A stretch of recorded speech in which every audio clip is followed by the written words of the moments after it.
kerja masing-masing. Petugas kebersihan kampus akan menyemprotkan disinfektan di seluruh area demi menjaga kebersihan dan kesehatan studio. Program studi arsitektur Universitas Aisyah Yogyakarta siap dengan masa pembelajaran baru di era new normal.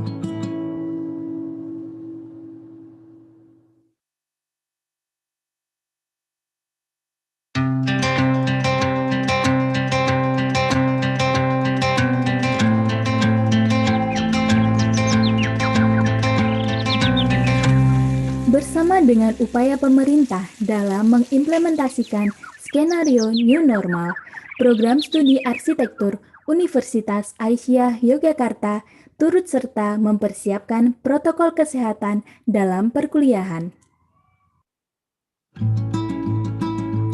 Sebelum masuk lingkungan kampus, dilakukan pemeriksaan awal oleh petugas meliputi pemeriksaan suhu tubuh, penyediaan hand sanitizer, serta penggunaan masker. Di beberapa titik, ada penambahan jumlah fasilitas wastafel bagi memudahkan mahasiswa untuk selalu mencuci tangan dengan sabun.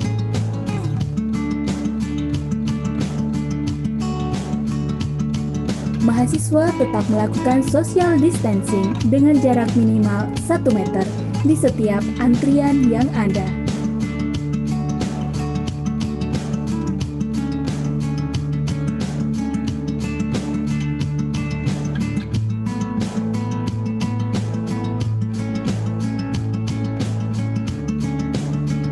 Sebelum dan sesudah masuk studio arsitektur, mahasiswa wajib mencuci tangan atau menggunakan hand sanitizer yang sudah disediakan di depan pintu studio.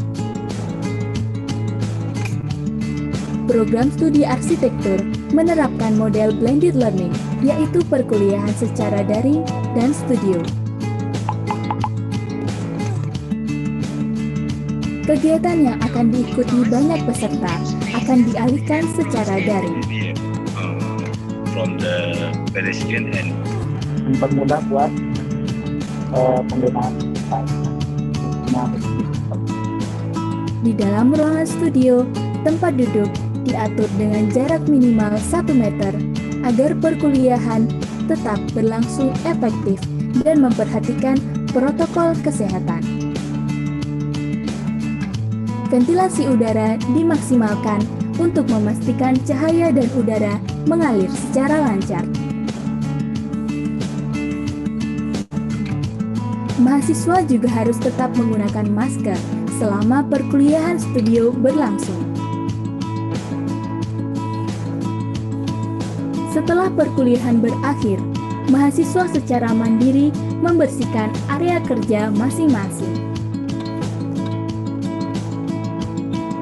Petugas kebersihan kampus akan menyemprotkan disinfektan di seluruh area demi menjaga kebersihan dan kesehatan studio.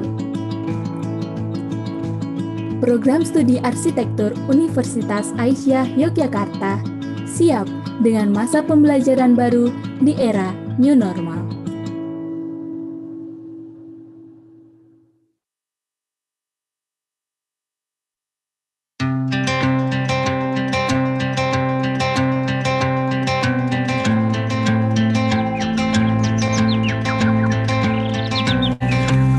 Bersama dengan upaya pemerintah dalam mengimplementasikan skenario new normal, program studi arsitektur Universitas Aisyah Yogyakarta turut serta mempersiapkan protokol kesehatan dalam perkuliahan. Sebelum masuk lingkungan kampus, dilakukan pemeriksaan awal oleh petugas meliputi pemeriksaan suhu tubuh, penyediaan hand sanitizer, serta penggunaan masker. Di beberapa titik, ada penambahan jumlah fasilitas wastafel bagi memudahkan mahasiswa untuk selalu mencuci tangan dengan sabun.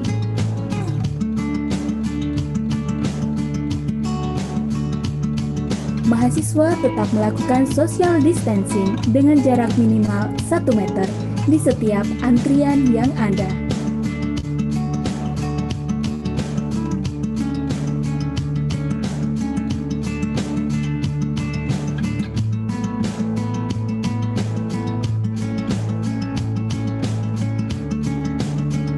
Sebelum dan sesudah masuk studio arsitektur, mahasiswa wajib mencuci tangan atau menggunakan hand sanitizer yang sudah disediakan di depan pintu studio.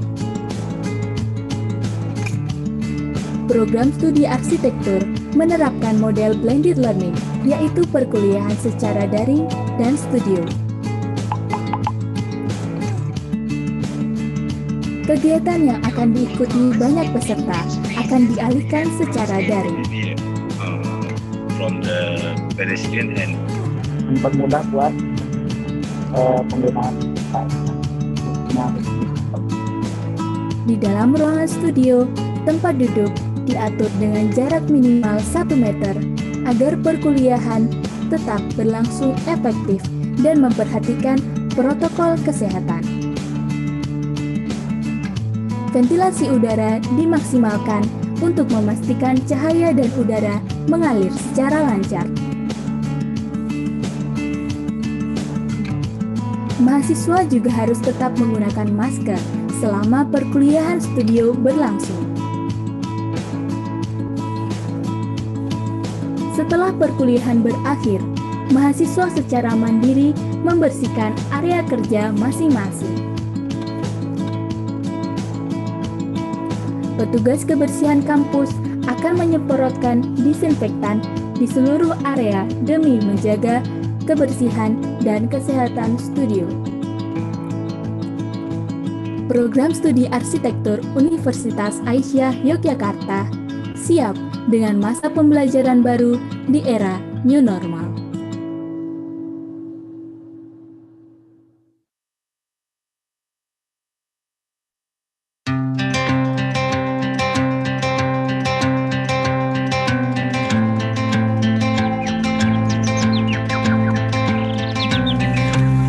Bersama dengan upaya pemerintah dalam mengimplementasikan skenario new normal, program studi arsitektur Universitas Aisyah Yogyakarta turut serta mempersiapkan protokol kesehatan dalam perkuliahan.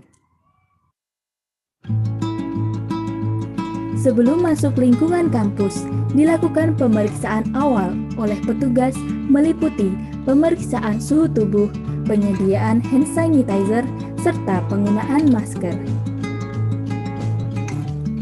Di beberapa titik, ada penambahan jumlah fasilitas wastafel bagi memudahkan mahasiswa untuk selalu mencuci tangan dengan sabun.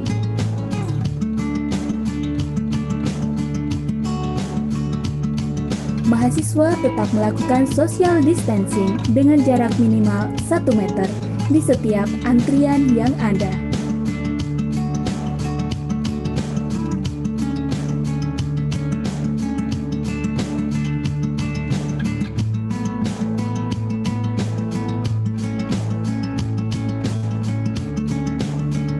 Sebelum dan sesudah masuk studio arsitektur, mahasiswa wajib mencuci tangan atau menggunakan hand sanitizer yang sudah disediakan di depan pintu studio. Program studi arsitektur menerapkan model blended learning, yaitu perkuliahan secara daring dan studio. Kegiatan yang akan diikuti banyak peserta akan dialihkan secara daring. From the pedestrian and mempermudah buat penggunaan Di dalam ruangan studio, tempat duduk diatur dengan jarak minimal 1 meter agar perkuliahan tetap berlangsung efektif dan memperhatikan protokol kesehatan. Ventilasi udara dimaksimalkan untuk memastikan cahaya dan udara mengalir secara lancar. Mahasiswa juga harus tetap menggunakan masker selama perkuliahan studio berlangsung. Setelah perkuliahan berakhir, mahasiswa secara mandiri membersihkan area kerja masing-masing.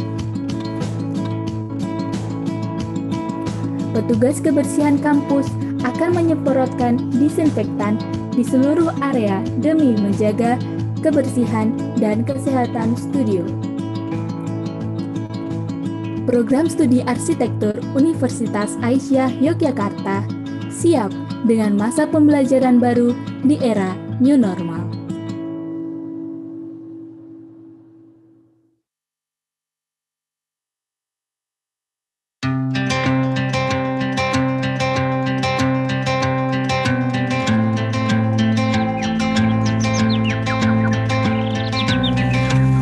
Bersama dengan upaya pemerintah dalam mengimplementasikan skenario New Normal, Program Studi Arsitektur Universitas Aisyah Yogyakarta turut serta mempersiapkan protokol kesehatan dalam perkuliahan.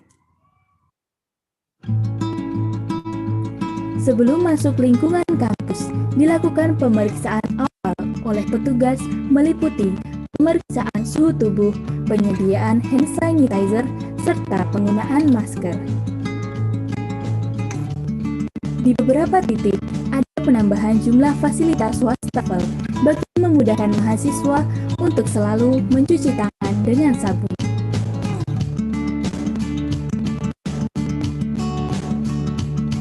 Mahasiswa tetap melakukan social distancing dengan jarak minimal 1 meter di setiap antrian yang ada.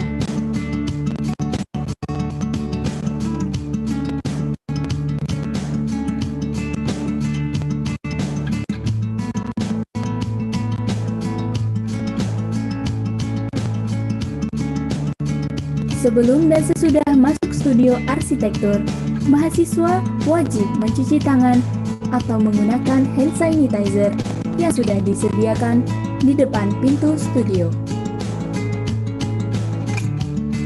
Program studi arsitektur menerapkan model blended learning, yaitu perkuliahan secara daring dan studio.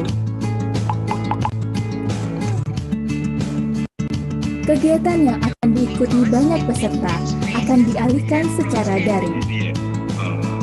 From the pedestrian and mempermudah buat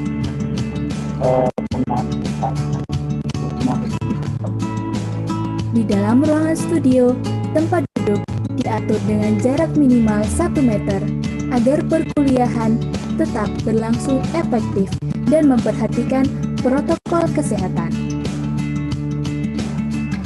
Ventilasi udara dimaksimalkan untuk memastikan cahaya dan udara mengalir secara lancar.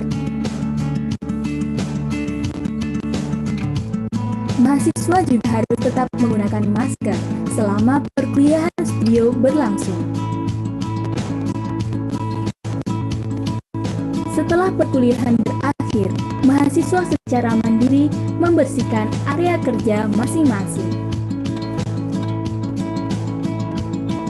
Petugas kebersihan kampus akan menyemprotkan disinfektan di seluruh area demi menjaga kebersihan dan kesehatan studio. Program Studi Arsitektur Universitas Aisyah Yogyakarta siap dengan masa pembelajaran baru di era New Normal.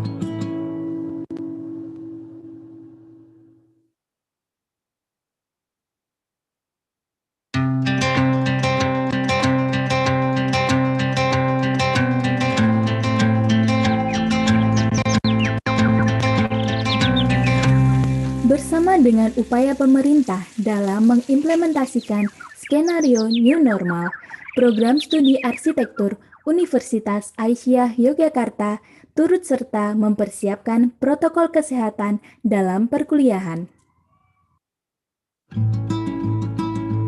Sebelum masuk lingkungan kampus, dilakukan pemeriksaan awal oleh petugas meliputi pemeriksaan suhu tubuh, penyediaan hand sanitizer, serta penggunaan masker. Di beberapa titik, ada penambahan jumlah fasilitas wastafel bagi memudahkan mahasiswa untuk selalu mencuci tangan dengan sabun.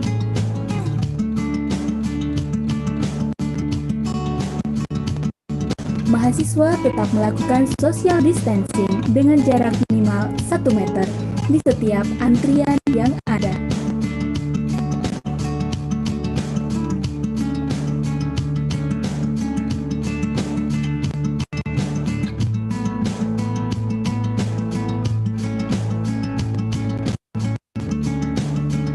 Sebelum dan sesudah masuk studio arsitektur, mahasiswa wajib mencuci tangan atau menggunakan hand sanitizer yang sudah disediakan di depan pintu studio. Program studi arsitektur menerapkan model blended learning, yaitu perkuliahan secara daring dan studio. Kegiatan yang akan diikuti banyak peserta akan dialihkan secara daring. From the pedestrian and mempermudah buat penggunaan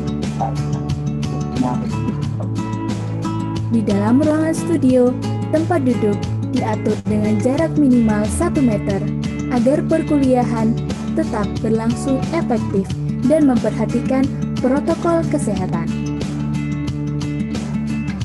Ventilasi udara dimaksimalkan untuk memastikan cahaya dan udara mengalir secara lancar.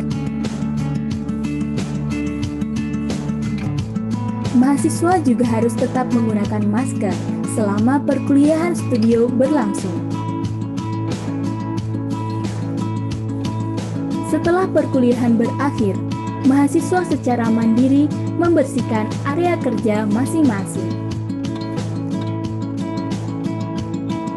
Petugas kebersihan kampus akan menyemprotkan disinfektan di seluruh area demi menjaga kebersihan dan kesehatan studio. Program studi arsitektur Universitas Aisyah Yogyakarta siap dengan masa pembelajaran baru di era new normal.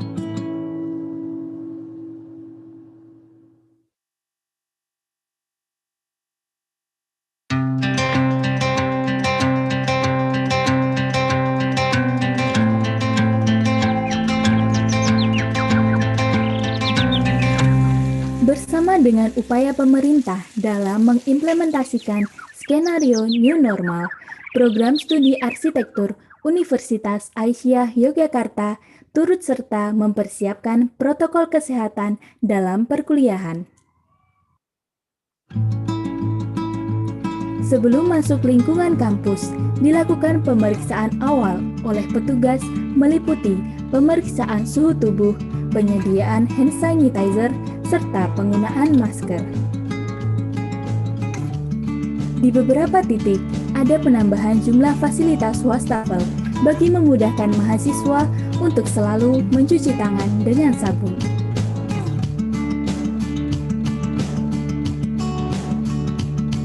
Mahasiswa tetap melakukan social distancing dengan jarak minimal 1 meter di setiap antrian yang ada.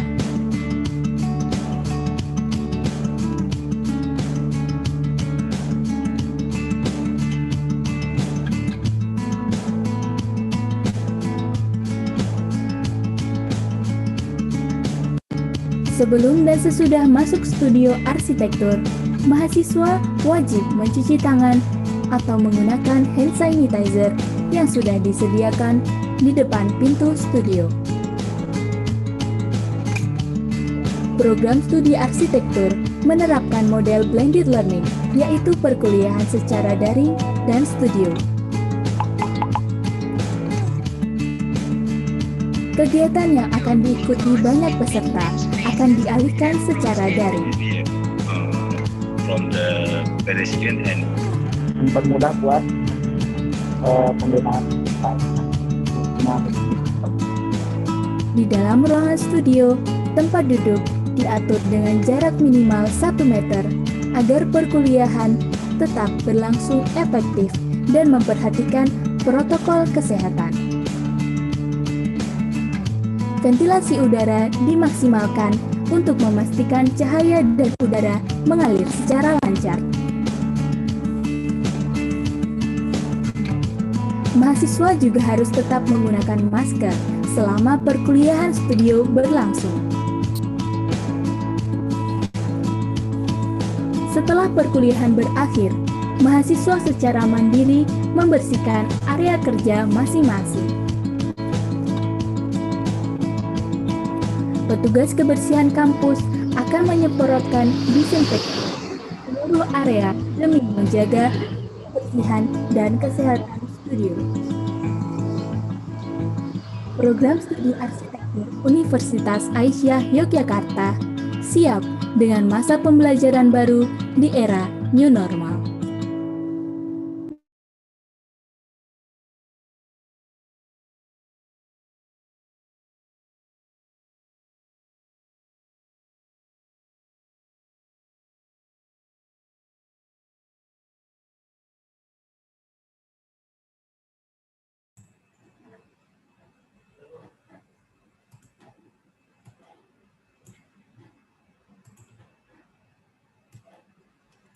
Assalamualaikum warahmatullahi wabarakatuh. A very good afternoon everyone. I wish you all in a good health.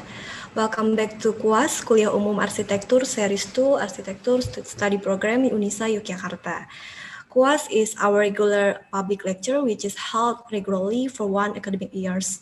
We also have our workshop series, and you can get the information and our agendas from our Instagram feed on at arsitektur_unisa Yogya, or our Facebook page Arsitektur Unisa Yogyakarta, and our website arsitektur.unisayogya.ac.id or WhatsApp chat.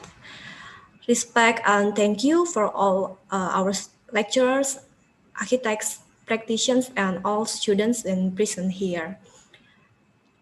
I spot Prof. Yosef Priyotomo, Sugeng Rauf, Prof. Bapak Mukova from UNS, and Ibu Tutur from Universitas Sriwijaya. And I can mention you one by one, but on behalf Architecture Study Program UNISA Yogyakarta, it's a pleasure to meet you all. On this occasion, please let me introduce myself. I'm Aprodita Emma, Lecturer of Architecture Study Program UNISA Yogyakarta. And it's a being a great honor for me to be here, and I will be your moderator in these sessions. Before we start the presentations, I would like to share the regulations on this public series. During presentation and discussions, our admin will mute your audio. And for question and answer sessions, all participants are invited to participate by typing in the chat room, and I will select the question and deliver them to speaker. And for all Architecture UNISA students, you can fill the attendance of this webinar on the closing. Now, I would like to introduce you to our speakers. This session will deliver by Liu Jingfei. We can call him Edward. Edward completed his bachelor at Hebei University of Architecture and a master in Hebei University of Technology. Since 2018 until now, he is a lecturer of landscape design at Changzhou Normal University, China. Now, Edward is PhD candidate of landscape architectures at Faculty of Built Environment and Surveying, University Technology, Malaysia. Today, Edward will sharing with us about Chinese traditional residential area, Hutong. Bapak, Ibu, and all students, as we know, the architecture in Indonesia and ASEAN's countries is unique, especially residential architectures as a basic human needs. With these discussion sessions, we hope that we can learn together from each other to provide and benefits to be able to architectures as wisely. And now I would like to invite Edward to present his material. Edward, the time is yours. Thank you. And sharing my screen. Can you see my screen, everyone? Yeah, we Okay. can see. Okay. Okay, and good afternoon, everyone. And I'm glad to be here to make this presentation to you. And the topic of my presentation is Chinese traditional residential area, Hutong. But before that, let me briefly introduce myself. My name is Liu Jinfei, and you can also call me Edward. Right now, I'm a doctor candidate of UTI, and also I'm a lecturer of Changzhou Normal University. And I used to work as a designer of RF properties, but now I'm teaching landscape design in Changzhou Normal University. And first, I want to show you a video to see what is Beijing looks like.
Sorry, Edward, I can't hear your sound.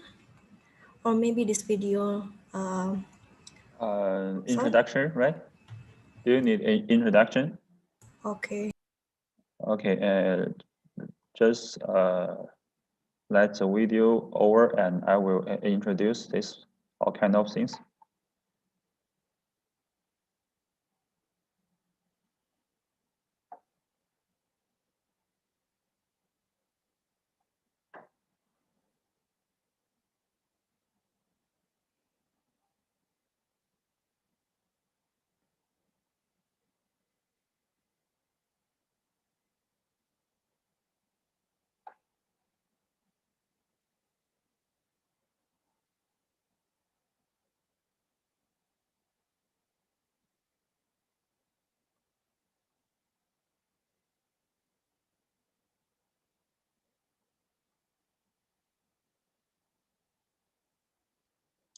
All right.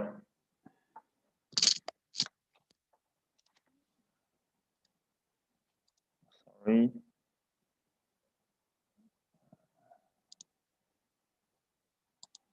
And let's back to our presentation that you can see that Beijing is a modern city and the architect and the urban space looks like modernizations. But today I want to introduce one of Chinese traditional residential area of Hutong. And I will introduce Hutong from 4 aspects. Number 1 is what is Hutong like? And then is a brief history of Hutong. And number 3 is public life in Hutong. And number 4 is development of Hutong. Okay, let's get to the part 1. What is Hutong like? And Hutong looks like narrow lanes, and it originates from the word Hutong in Mongolian, meaning the water well, or where there was a spring or well, there were a residence. And the Sihuyar is a residential unit in Hutong. And you can see these 4 pictures, they are what Hutong looks like. And but Hutong not just has a function of residential, and it also has a function of transportation like street, and the commercial like open market. Hutong combined together, forming residence block and making up the texture of Beijing construction. You can see that picture in the right, the white line like this are all Hutongs. And what's more, Hutong, Sihuyar, there are many Sihuyar in the Hutong. And this is the special characteristic of Hutong. You can see this picture. The middle lanes is Hutong, and the beside building are the Sihuyar. And people follow the rules to make Sihuyar compactly ranged into the east and west direction and form a corridor. And this corridor is Hutong. And for the master plan, you can see that this lane with light green is Hutong, and the square with dark gray is Siheyuan. And Siheyuan is there are many houses in Siheyuan. That Siheyuan usually consists of a courtyard with independent houses along its four sides. And you can see that in the middle area is like an open space in Siheyuan. And this space is very important for public space in Hutong. And for the Siheyuan, you can see that Siheyuan chooses its location according to feng shui theories, and its design will be arranged according to the birthday of its owner and 8 trigram. 8 trigram, like feng shui, they are all kind of Chinese beliefs, and this picture is a stand of Siheyuan, and feng shui series is a traditional Chinese series for urban design. According to this theory, the best location of town is surrounded by the mountains with rivers being in front of it. And you can see these pictures. And this picture is very important for feng shui to choose the best location for residence. And for the urban area, mountain represent for the buildings, and the river represent for the roads. So Siheyuan can follow this principle to choose the best location. So why Siheyuan is very unique and why I introduced this kind of things, because Siheyuan is one of the Chinese traditional architecture style. And since China is a big country and there are many variety of architecture style in different part of China. For example, you can see high style architect in Shanghai, and Jiangnan style architect in the east center of China, and the Hui style architect in the center of China, and the Lingnan style architect in the south center of China. And the academic building is like a kind of Chinese traditional school. And you can see this kind of building in the whole China. And this is Qinglong construct in the West Sichuan, and common people's residence style in West Sichuan in the Southwest China, and Siheyuan in Beijing. So so you can only see Siheyuan in Hutong in Beijing, not in another part of China. But you can see similar architect form like Hutong outside Beijing, such as Nong and Xiang. And what is different between Hutong, Nong, and Xiang? At first, you can see this 50 meters, 10 meters, and 100 meters. So I want to show that the scale are different. Hutong is more wider than Nong and Xiang. And for the location, the Nong and Xiang in the south of China, I have shown it in this one, and Hutong just appeared in the north of China. And also, in fact, that there are a lot of differences between people in south and north. So I want to read it detail. For example, when South Chinese eat food, they are prefer to the quality of the food, and North Chinese pour more attention about quantity of food. And it's common for North people to see the snow, but it's seldom snowy in the South China. And there are different language in South and North, so similar architect form are called different names. And for the history of Hutong, you can see that Chinese had a very long history from Xia Dynasty to Qing Dynasty, or to the People's Republic of China. And for our history, we think that China had about 5,000 years history, and explain many dynasties, ranging from Xia Dynasty to Qing Dynasty. Great changes have taken place during this period of of time. Hutung originated in Yuan Dynasty, and it had over 1,000 history. Oh, sorry. Hutung was first appeared in Beijing, the capital city of Yuan Dynasty. And Beijing was planted according to the Chinese classical architecture book, Kao Gong Ji. This is a picture from Kao Gong Ji. You can see that the road in the cities are straight and the direction are north-south or west-east. So all the direction of the road are north-south or west-east, including hutongs. And you can see this map is a map of Yuan Dynasty of Beijing. And for this map, you can see that Beijing is in the north of China. And there are many hutongs during from Yuan Dynasty to the period of Republic of China, and the skills are different. I have show you. During the Yuan Dynasty, the Siheyuan in Beijing city could not exceed 48,000 square meters, and the west of Hutong was 9.3 meters. However, from the Ming Dynasty to the period of Republic of China, so there's difference between Republic of China and the People's Republic of China. I have shown it. And the area of Siheyuan gradually decreased and many narrow hutung appeared.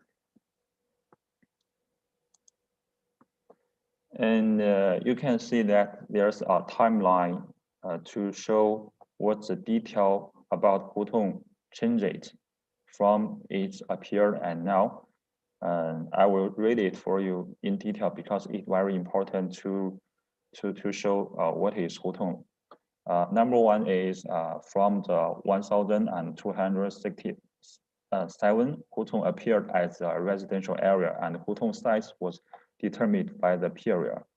And in the 1553, outside the imperial city, hutung was built by the residents.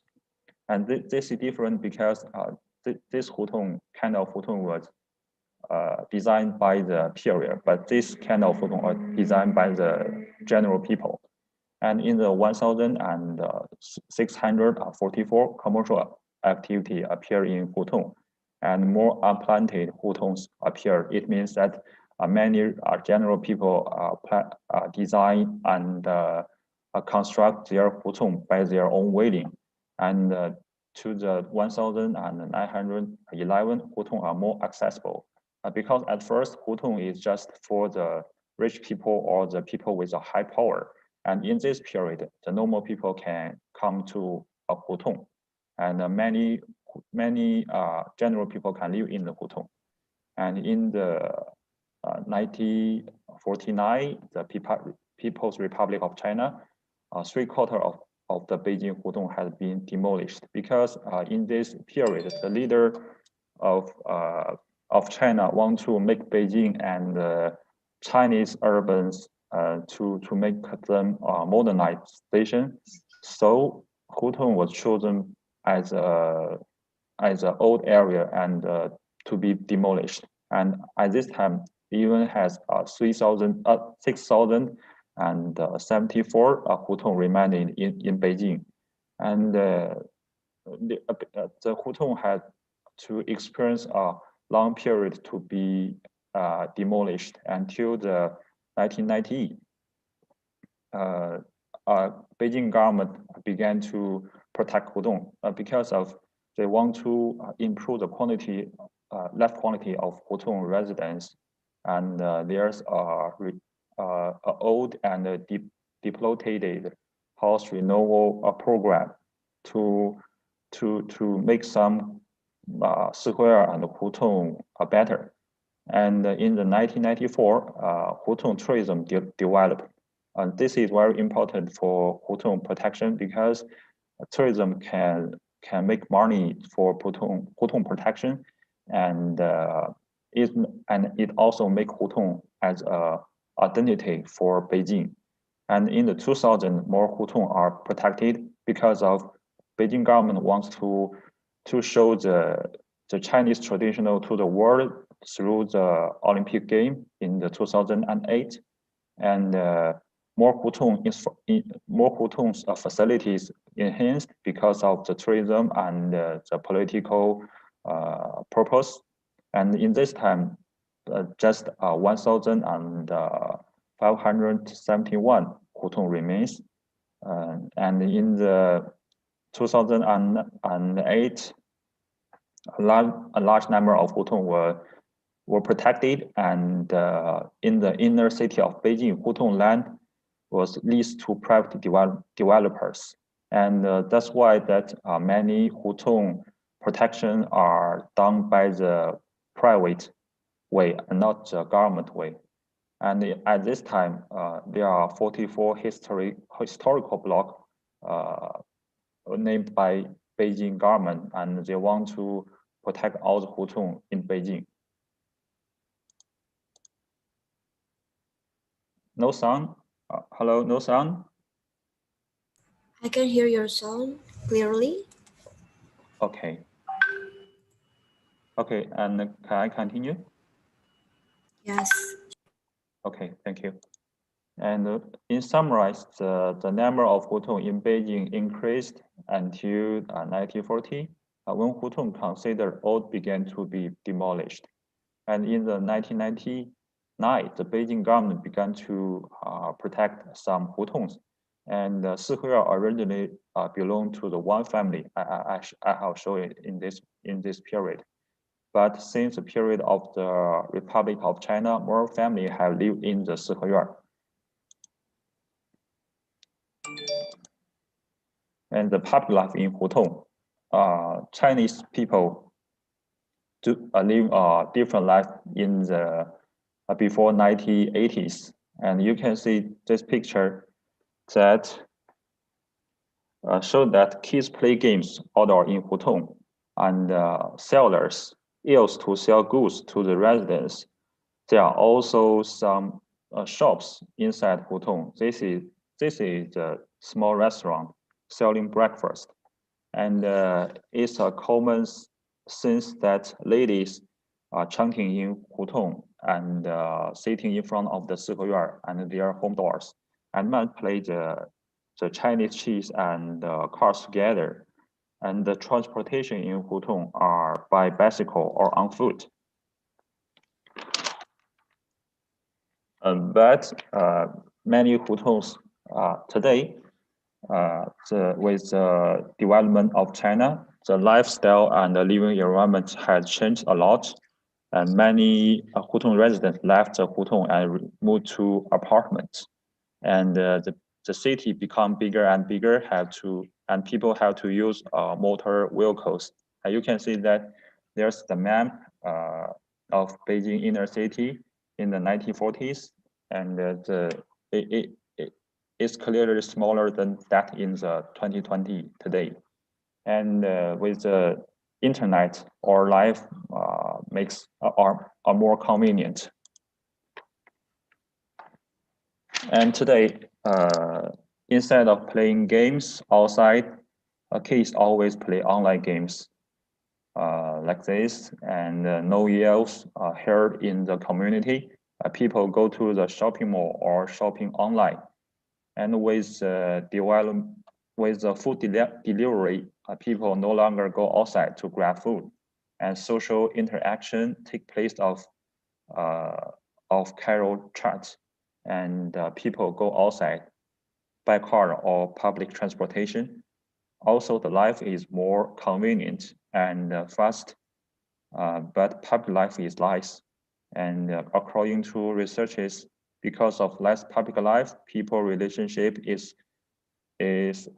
getting remote, or one even doesn't know his neighborhoods. And people began to miss the old days of Hutong. In addition, I have shown you that Hutong has become an identity of Beijing. So government and Hutong residents are making their effort to protect Hutong. Here, I will show you some experimental design for Hutong protections. First is a new type of Siheyuan. In order to In order to improve the quality of life of Hutong residents, the Beijing government started at a generation to rebuild the Siheyuan and Hutong in 1978, and Wu designed a new type of Siheyuan. And according to Wu's design, you can see that the house in Siheyuan became 2-story buildings, and the original Siheyuan just had 1 story. And I have shown that there are many families share one Siheyuan, and the open space in Siheyuan become a semi-public space. But in the new type of Siheyuan, this semi-public space became open public space. And there are more kind of regeneration of Siheyuan. They rebuild the shabby Siheyuan just like this. And this Siheyuan are not a residential area anymore. They also changed the function of the Siheyuan into the exhibitions. And the aiming for this project is to get more pay attention from the social, and to call for people to protect Siheyuan. Okay, here's some question, so I will answer it later. We will answer later, maybe, Edward. You can continue your presentations. Okay, it's very good for you guys to ask question, because I think it means that you can understand my English speaking and you are listening my presentation. I'm very happy. Okay, and next one is Hutong bubble. It is a Chinese architect add a toilet to the Siheyuan, because there's no toilet inside Siheyuan. The residents in Hutong just go to the public toilet for their private things. So he believes that protecting the tradition does not mean keeping it in the past. The protection of Hutong should not be demolished and rebuilt, but modification of subtle things, such as adding toilets or creating a public art installation like this. And there are 2 kind of strategy to protect Hutong, because I'll show you many type of Hutong protection that they are just focus on Siheyuan rebuild, and they ignore that Hutong is a very good public space.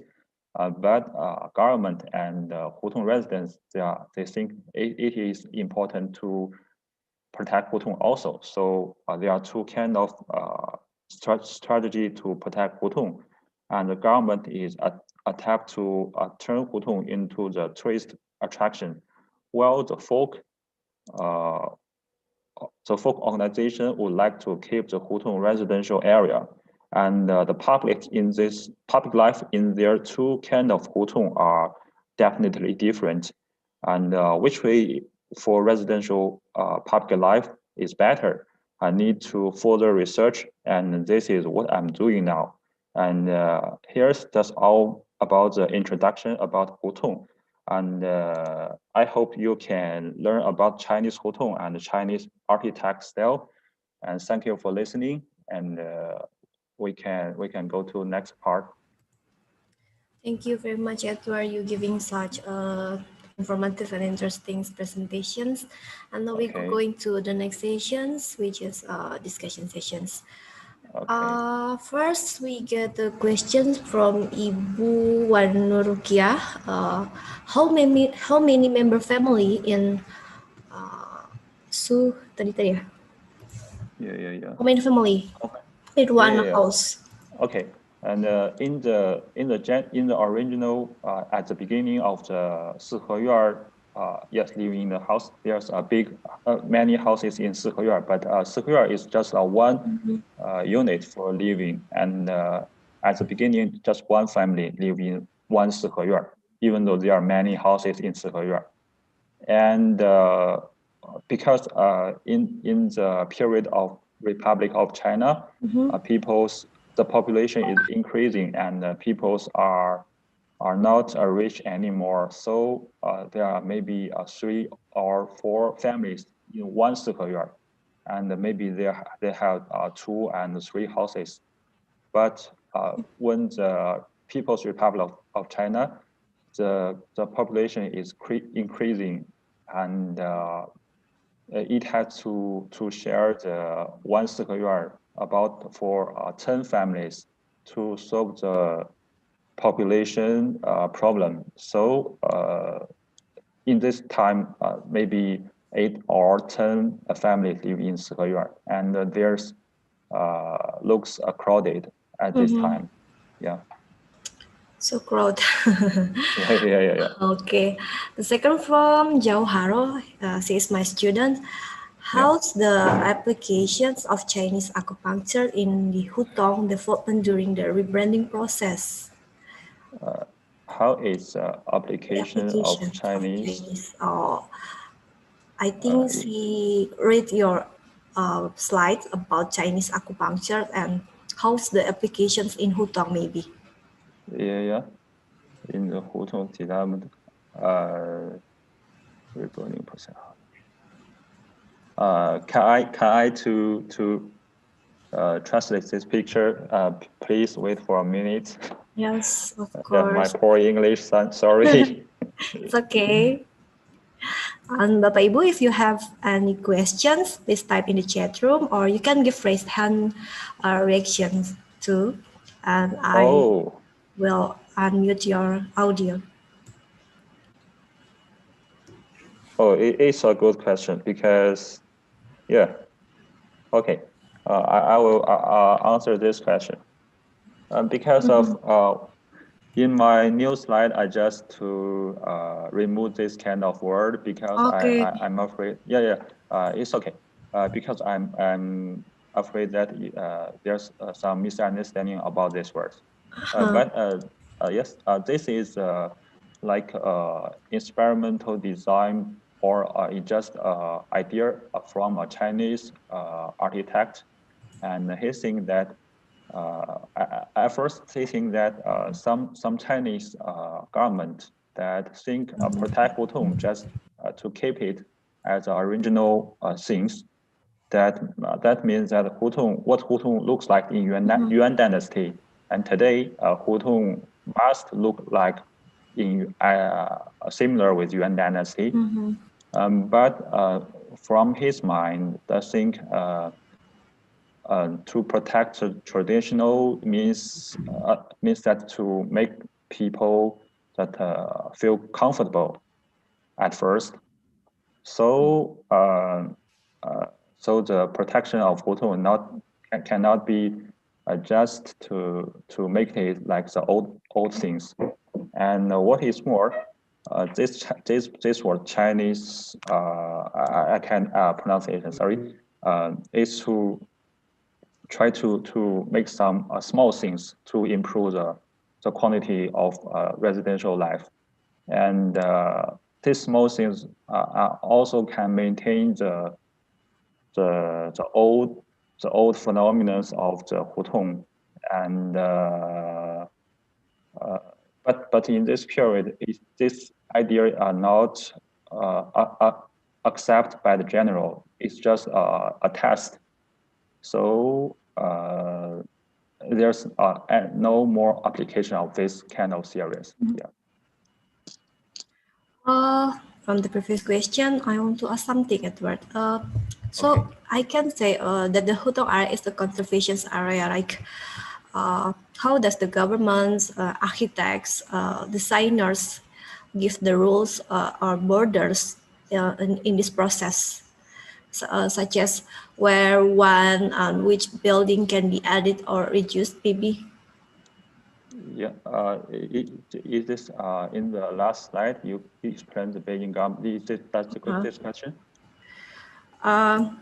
Okay. I see. I see on your last slide, the border, the rules from the government and the community, but but in architecture side, how we I see. border the rules. Yes, because of it have to say that because of the tourism development, that many square have been destroyed. Because for the commercial activities, the building have to change to like a modern shop. So the buildings are destroyed. Government think like this. And what is more is that Hutong is a residential area, and government think more commercial activity is not good for the Hutong protection, and also for the Hutong life quality of residents, and also because I have mentioned that Hutong that Sihua have no toilet, but some Sihua are changed into the hotel, and the inner construction is changed. It's like more like a modern houses or courtyards, but it makes that Hutongs not like a historical area, and it's not good, and so government wants to is back to the residential and back to the old things, old phenomena. So these two kind of phenomena is not different between that I mentioned the Hutong bubbles. So there's how to protect Hutong is still a problem for us to research. So I don't know you can understand or Yeah, I see. Yeah. Thank you.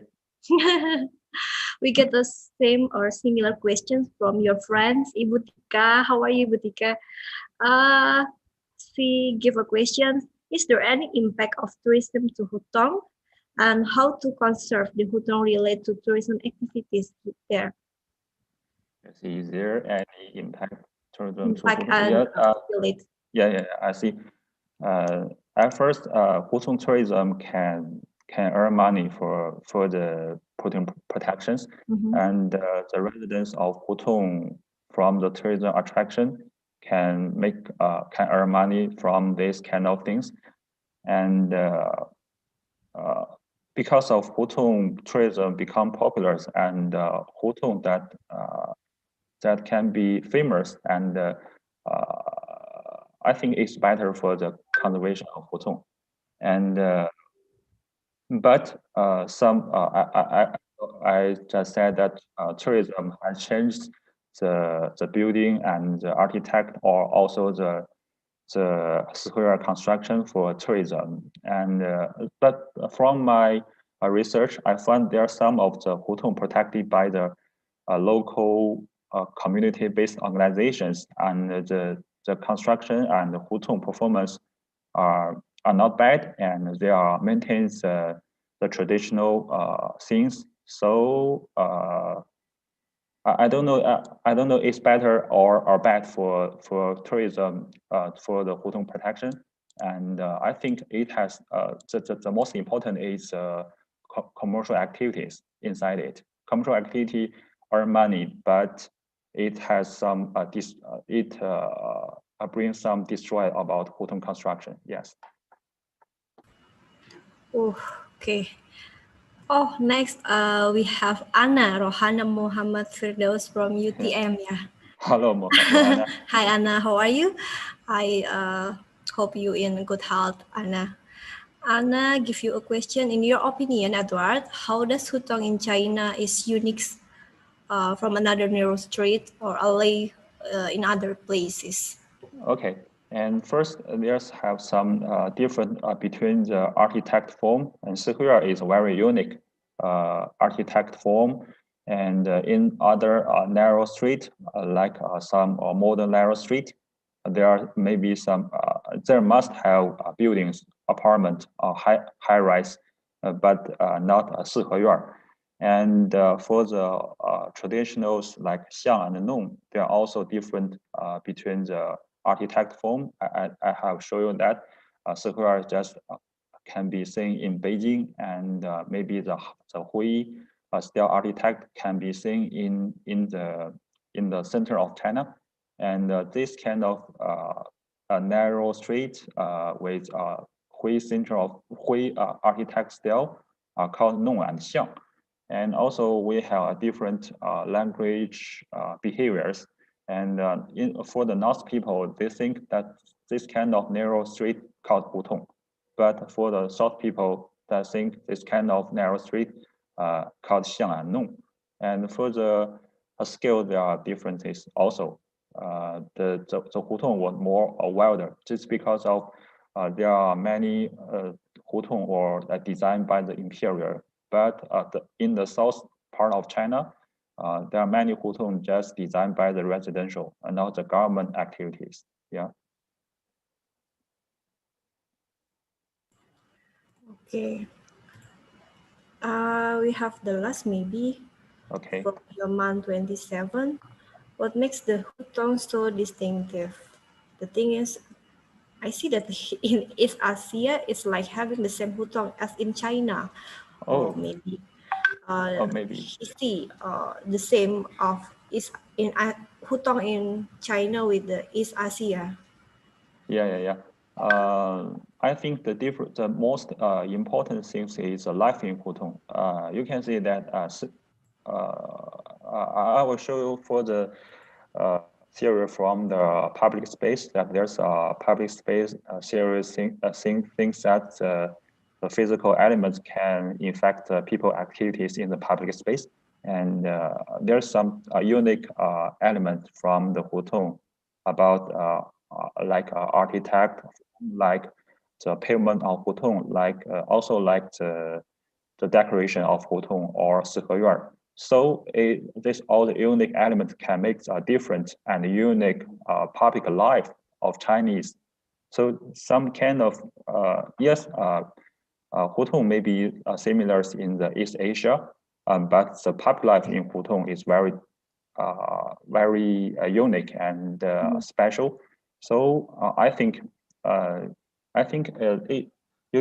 we can not just focus on just one thing is physical element. We must have look at the whole things about relationship between the physical element and the people activities. So I think it's not the hutong is very unique. It's hutong and public space and the public life is very unique in China, Beijing. Yes. It's mean there's a special and a unique in hutong, I think. Yeah. My student give you a question again. Okay. From Vanessa, is there any attempt to restore the function of the shops into residentials again, or maybe convert it to the function as a hotel or a homestay in? Oh yes, it has a homestay on a hotel. It has, and it also has some shops. But for the hutong that I show you an example. There's a hutong named Nanlou Gu, and there are all the commercial activity in this hutong, and maybe there are thousands of people come here for the tourist attractions, and all the siheyuan are become the hostel or homestay or the shops. But hutong is a residential area, so someone's or hutong residents think it have a bad effect of their life, and so I just tell you that there are many type of function of community commercial shops in hutong. Yeah, and if you come to China, you if you want to feel the how to live in hutong, you can try to this kind of homestay. Yes. Welcome to China. Yeah.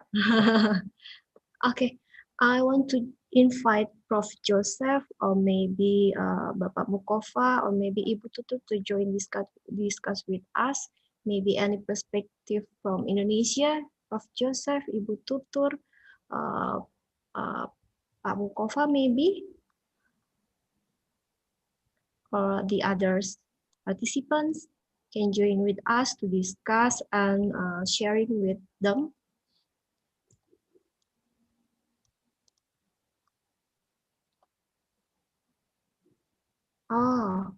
Bapak Mukova give a question. How many types of traditional house in Hutong at Mukova? Okay. For the traditional houses in Hutong, it just has one type, is 四合院. But I have shown that the design of 四合院 is different. Because the 四合院 四合院 because of like kitchen, a bathroom, or a living room, the location of this kind of room are decided by the owner's birthday. Even though there's one type, but the construction is different. Different with another type in China. What's the difference, Edward? Maybe you can share with us. Okay. What's this kind of thing? Oh, okay. Oh, I see. Sorry. Sorry. Maybe you ask what's the difference, the traditional house in Hutong with another traditional house in China areas. Okay, and Hutong, the house is like a square. It has houses that enclosure architect form, and I have shown that Hutong is a 四合院. Let me find it. Oh, okay. And 四合院 usually consists of a courtyard with independent houses along its four sides. And for the another type of traditional architect, that the houses maybe have two levels, and they maybe just have one houses inside of the courtyard, and some decorations like some houses in the south center of China. The decoration was very beautiful because of in the north of China it's difficult, and it's difficult to maintain this kind of decoration, and the period also not allow the general people to build a kind of decoration to show their richness. So you can see many details about this kind of traditional architect. Yeah. We can learn together in Indonesia. Maybe Indonesia has many traditional house from Sabang until Merauke. In Yogyakarta, we have Jogo with the settlements. Kampung, we call the residentials with Kampung Kota Gede, Kampung Kauman. Ibu Tika live there. And so many we can learn about the kampung and traditional house in Indonesia. Maybe you will join with us in Indonesia someday. With workshop and another. Yes, with pleasure. Okay. Who want to join with us again, or we finish this session? Ibu Tika, you want to join with us, or Anna maybe? How about in Malaysia, in Johor, or UTM? Di mana ya?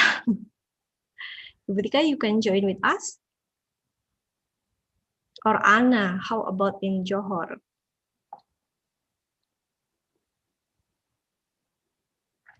It's silent. Okay, Edward. Okay.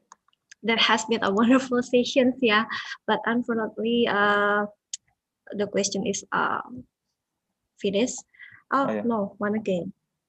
From Ibu Wan Nur, in China have guidelines to renovations the traditional house in China. Oh yes. Okay. And, yeah. Oh yeah. Yeah, It's very good question. right. And first, the traditional house belong to the priority, and Chinese government gave some guideline to maintain this, to tell the priority to do not make your house more like make your house to like more like modern houses, and Chinese government may have some a strict guideline to tell the priority or the designer to the height of the traditional house, do not to increase the height and the scale of the house, but for the in the details about the material, about the decoration, the, there's no guideline about it. But for the public space, like I mentioned in about Hutong, this for the government, and the government has a detailed guideline about this kind of public space, maybe including to add some facility like street furniture, or to keep the pavement not destroyed, or to about the tree, do not to destroy any of the old tree in the hutong. And this all the guideline of the hutong are more detailed, but for the square and other traditional houses are not detailed like this. Yeah. Okay, thank you, Edward. Rohana said she on a UTM's library, so she will quiet Oh. and chat. Okay, Edward, that has been a wonderful session. But unfortunately, we will meet the end of our sessions. Before we close, I would like to take the conclusions from Edward has presented that we see how the development of Hutong as a corridor and Sihyuan as a residential area from 2067, maybe during the Yuan dynasty, right? Yeah. The development of politics, activities, and moderations have contributed to the regenerations of the places of Sihyuan and urban dwellings. The conservation project was taken by inviting 5 architects and using the Chinese method with a new city phase in 1999. The Beijing government has supported Hutong tourism development, as like Ibu Tika said. Of course, the existence of tourism provide many benefits to many parts. But starting in 2020, the Beijing government will limit Hutong tourist development. The goal is for Hutongs to return to the residential area. Is it correct? Yeah. And from this case study, we learn again how we must continue to wisely manage architectural heritage and cultural cities. Good empowerment will provide long-term benefits to the surroundings area. Indonesia also has a lot of architectures, and let's work together to as wisely to process and manage our wellness. In order to be empowered and become historic and good architectures. Thank you so much, Edward. Now, I will take to invite you all to open your camera and we will take a picture together. Okay. Please help us the directions, Mas Agil. Can you help us to directions? Take a picture, Mas Agil. Okay.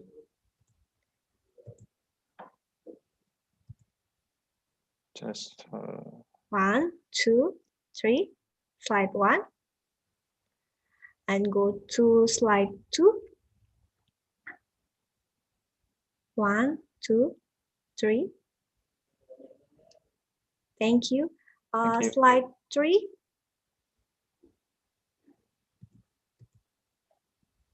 1, 2, 3. Thank you. And the last slide 4.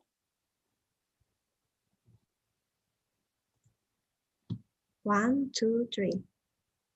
Thank you. Okay, wait.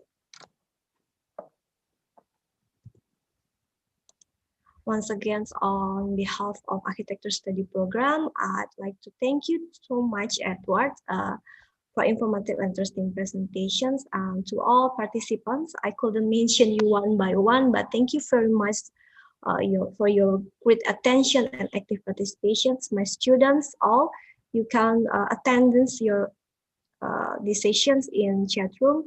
Mas Agil has sent the present links. You can fill them.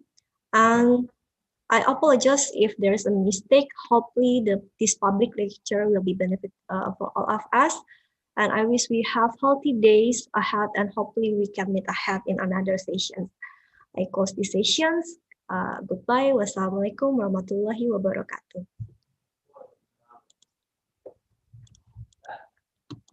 Yes. Thank you so much, everyone. Thank you.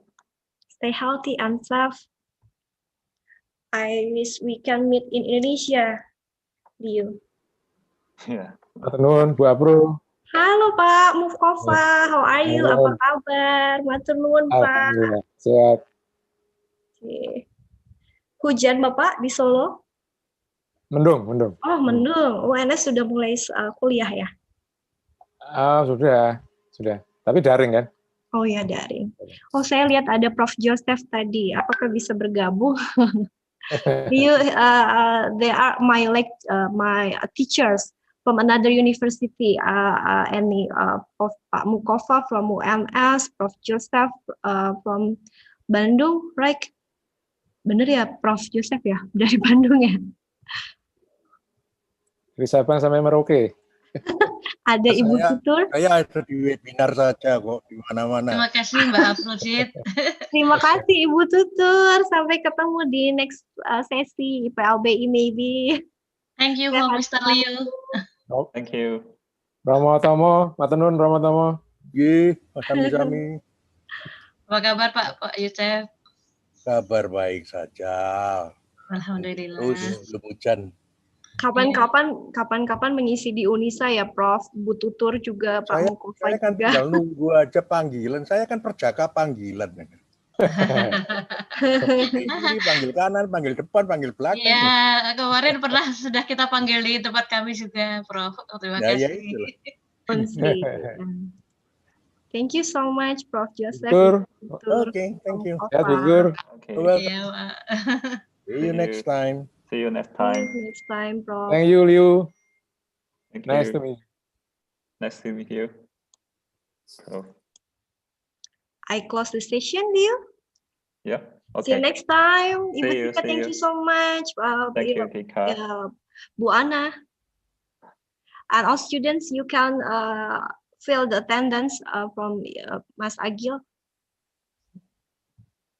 I see your parents, Liu, maybe. Is it right? Yeah. Oh, yeah. My father here. Yeah. Yeah. It's so happy. I see. Yeah. Sudah, Agil. I close the session, right? Okay. Okay.